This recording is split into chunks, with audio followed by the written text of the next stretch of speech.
হ্যাঁ বাবুর মা ঠান্ডা পড়ছে, অল্প চা বানিয়ে নিয়ে আসলু হয়। আদা গোলমরিচ কষকষা করে দিয়ে। কে মরিচের গুঁড়ে হলদির গুঁড়ে গরম মশলা সগে দেন। তুই আরো ইয়ের কি যে করিস না। ঠান্ডা বছর লেপ কম্বল কেনার ক্ষমতা নাই, চা খেয়ে ঠান্ডা ছাড়াইবে। তুই কি বুঝবু রে, পোষে পাতি হাতত নাই, টানাটানি সংসার। আমার লোক পোষে থুসেন মাটি বন্ধক নেওয়ার আশায়। আমার 2 মাস আর না, খালি মোর মাটির উপরে নজর। মুই এলে করবে লেখছং ভবিষ্যতের জন্য। তোমার ভবিষ্যতের গুষ্টি মারাও নিয়ে যা। একঠান গেছে কব্বরত এলা আর ভবিষ্যৎ। বাঁচি থাকতে যদি খাবার বিন্দিবেন না পাই, মরি গেলে টেহা সম্পত্তি দিয়ে কি করবেন? নিজের তো বংশগত ঢন্ডর চিকন, দাদা 14 বছর থাই না খায়া গোলা ঢন্ড শুকি ফেলাইছে। আমার 2 মাসের সেই গতি করবে লেগছে। এর বলে টুটি শুকিয়েছে, 2 থালি ভাত কি আটকে খায়। কি কইলেন? না থাক, চাটা নাহাঙার। এমনি মোর গ্যাসের প্রবলেম।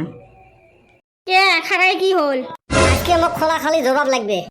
সুসে তো কিসের জবাব লাগে? তোমার থাকি মোর মূল্য কত কত? কোতার কি করছে বা, তুই মোর একমাত্র বেটা, তুই হলু মোর কোটি টিহার সম্পত্তি। সত্যি তো? সত্যি মানে 10টা নয় 5টা নয় একটাই বেটা। তাও 1 কোটি থেকে 95 লাখে বাদ দিলুম। 5 লাখ টাকা মোক এলাই বুঝি দে তো। ওটা কেন মোবাইল ওটা কেন? ওর মুখটা শুনি দেখতো, এটা গাঞ্জা খেয়ে যাচ্ছে নাকি? এলা পয়সা দিছং, এলা মই ভাঙারু হয়ে গেল। জানো তোমার জবানের মূল্য নাই। সুসে কিসের জবানের মূল্য নাই? চাইছে 6টা দে ও কয়েকটা পয়সা। কয়টা পোষে হয়, লাখ টিহা চায়। আর বাতরা তুই জানিস, যদি মোর থাকি ক্যাশ পোষে না আসিল, দাদাক মুই এটিএমটা দিলুম, দিয়ে কলুম বাড়ির কিছু খরচ নিয়ে আর তোর জন্য কিছু কিনিস। এই সুসে কি করছে জানিস? বাড়ির জন্য খরচ হচ্ছে 150 টাকার, আর ওর জন্য 2500 টাকার ঠান্ডার কাপড় কিনে ধরেছে। ভালোই হয়েছে, তোমরা না কইছেন ওর জন্য কিছু কিনবে। মুই ওর জন্য 5-10 টাকা চকলেট কিনি খাইবার কছুলুম। না তুই তো এটা খুলি কইস নাই। তো ভাবলুম এমনি তো তুই দিবে রে নয়। তুই চান্স হতে চান্স। হেরে বাবা জুতো 1 জোড়া কিনলু হয়। তোর যে আরো কথা না, 2 জোড়া কিনছং।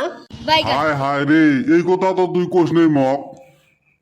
কি যুগ বেড়াইছে, এটিএম টেডিএম আছে, আমরা তো কিছু দিশেও পাই না। এই হারামজাদা বেন মোর আরো কত টাকা খসাইছে রে। হলো মুইও তো খারাপ নহাং। হাত খালি ওই জন্য 1000 টাকা ক্যাশ বাইর করে দিছং। লাঠিটা আনতো, এটা আজকে মুই বসাইম। হায় হায় রে, মোক ধ্বংস করে ফেলাই। ওই শালি ওরা করে কইলি কে? এটা সত্যি ওটাই কইছং। বগলত বসা না যায় ভক্সা ভক্সা গন্ধ বেরাইছে। বল্টু তুই পাইছাস গন্ধ? কি জানি রে, সবজি লাগছে দিশো বাংলা। হারাম দাদা তুই ফের গাও না দোষকে। তোর হালি যে ঠান্ডা পড়ছে, প্রত্যেক দিনে গোসল করে কি হবো? কদিন থেকে গাও দোষ না? বেশি দিন হয় নাই, হিসাব করি। দেখছিস নেতরে কাম হিসেব হতে করা লাগে। 1 দিন 2 দিন 3 দিন 9 দিন হয়েছে। ওই জন্য তো গন্ধ বেড়াইছে। ওই শালি তোর বলে সর্দি লাগছে? তা গন্ধ পাইছো? দুর্গন্ধ আর সর্দি আটকে বের পায়। ফুটানি ওরা মনে হয় ডেইলি গোসল করে। এই বল্টু না প্রত্যেক দিনে গা ধয়, ওই জন্য সর্দি লাগছে। তোরটাকে মারলাম, ওই সুসা ওর বাতরা কি আমি জানি না, সপ্তাহে গোসল করে না। নোংরা, এই ডিসেম্বর মাস পড়ছে থাকি আজকে 3 দিন গা ধুলুম। আরে বেটা সোনা সেন মারি বেড়ায়। তুই যদি নেত্রা রে, প্রত্যেক দিনে গা ধুলে যে তোর মতন সর্দি লাগবে। গোসল কেরা করে? ঝাড় গতর অপরিষ্কার, আমরা এরই পরিষ্কার, কি জন্য আরো গোসল করা লাগে? নেতর ওই জন্য তো লেটিং গন্ধ বেড়াইছে। এত তো থাকা যাবে নয় রে, গন্ধ কিংবা ভাইরাল ভাষা আসিছে। এতে থাকলে মোর সর্দির উপরে অত্যাচার করা হবে। চলো যাই। হাসাই কি গন্ধ কথাইছে? হাসাই তো বাচ্চা যে হাত মুখ ধুই।